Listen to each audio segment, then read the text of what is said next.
Noah's Ark. Long ago, there lived a man named Noah. He always tried to do the right thing, even if it meant having his friends laugh at him. One day, God spoke to Noah in a soft but firm voice. "There are wicked people everywhere trying to destroy the world, and they are not living the way that they should," he said. "You and your family, on the other hand, are trying to follow my laws of goodness. I have a plan to wash away all the evil, but you and your family will be saved. I would like you to build an ark, a huge boat that will hold you and your family, and 2 of every kind of animal on earth." Noah was stunned at this request. "I don't know anything about building boats," he thought.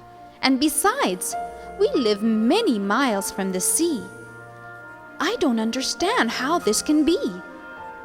But God gave Noah all the instructions he needed to build this ark, and the good man and his family set to work. "Where are you off to, Noah?" scoffed people as they passed by. "There isn't any water for miles, you fool," said others. But Noah continued his work because he knew that God had a plan. Noah followed the instructions carefully so that before long it started to take shape. Soon he erected a cabin-type structure when he completed the bottom half. The cabin would be his and his family's living quarters, while the bottom section would hold all the animals. With every section that he completed, the people jeered and snickered at what they thought was the most ridiculous-looking boat they had ever seen.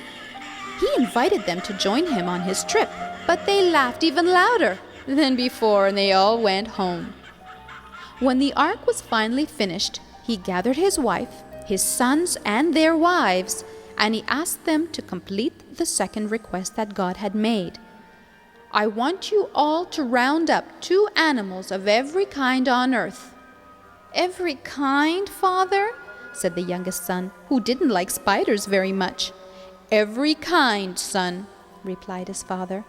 So the family went off to find goats and sheep, elephants and antelopes, monkeys and zebras, snakes and spiders, and much, much more. So 2 by 2, the animals were led to their special places that Noah had prepared for each kind. The elephants nearly broke the side of the ark when they jumped in fright at the sight of a mouse. The monkeys wouldn't keep still and kept jumping around, and once even escaped. But the youngest son found them again. Finally, they were all safely on board. Noah and his family took their places in the ark, and then with a great clang, God shut the doors. Soon, people started to gather around to laugh and joke. "Would you like some water to float on, Noah?" said one man. "Here's some," laughed another as he threw the contents of a water jug towards the ark. God had seen enough and sent the black clouds rolling across the sky, and then a heavy rain began. Once it started, it appeared endless. Day after day, it fell steadily down on the earth until the ark started to roll. Noah cried out, "We're floating, everyone, we're floating! Make sure the hatches are all fastened, children." There was excitement and concern. Noah knew where they were going and when or how all this would end. For 40 days and 40 nights, the ark floated on the floods. The water covered everything in sight. The hills were gone. The housetops disappeared. Everywhere you looked, you could only see water for miles and miles. Soon, Noah began to see large whales and other fish swimming alongside the ark. God told them about what was to happen and to follow Noah, for he would take them to safety. Finally, the rain stopped, and the floods began to shrink. "We must find dry land," said Noah. "Oh, the sooner the better," said his wife. "We are in very tight quarters for such a bunch, and getting a little smelly." Noah then selected a raven and asked it to go search for dry land, but the raven returned exhausted a week later with no sign of land in its beak. Soon thereafter, Noah asked a dove to try.